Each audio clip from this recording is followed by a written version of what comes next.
জয় হিন্দ বন্ধুরা, এই মুহূর্তে গুরুত্বপূর্ণ একটা আপডেট নিয়ে আপনাদের সামনে চলে এসেছি। সেটা হলো, আপনারা জানেন যে দ্বাদশ শ্রেণীর ছাত্রছাত্রীরা একটা প্রতি বছর কিন্তু নিজেদের মোবাইল বা ট্যাব কেনার জন্য কিন্তু সরকার তাদেরকে 10,000 টাকা করে কিন্তু দিয়ে থাকেন। তো এবছর সিদ্ধান্ত হয়েছিল যে শুধুমাত্র দ্বাদশ শ্রেণীর ছাত্রছাত্রীরা না, এবার কিন্তু একাদশ শ্রেণীর ছাত্ররাও কিন্তু এই 10,000 টাকা করে কিন্তু পাবেন বলে এটা কিন্তু নবান্ন জানিয়েছিলেন। তবে এমনটাও সিদ্ধান্ত হয়েছিল যে এই টাকাটা শিক্ষক দিবসের দিনকেই কিন্তু সবার অ্যাকাউন্টে ঢুকে যাবে। তো সমস্ত কাজ কমপ্লিট হয়ে গেছিলো এবং কত টাকা বরাদ্দ হবে সেটাও কিন্তু সমস্ত কাজ কিন্তু কমপ্লিট হয়ে গেছিলো, কিন্তু কোনো একটা কারণে যে টাকাটা দেওয়া হবে না বলে শিক্ষা দপ্তর কিন্তু জানিয়ে দিয়েছিলেন।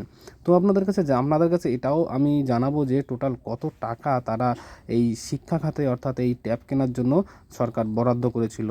তো বন্ধুরা, আপনারা দেখতে পাবেন যে এইখানে প্রায় 900 কোটি টাকাও কিন্তু বরাদ্দ করা হয়েছিল কিন্তু এই শিক্ষা দপ্তর।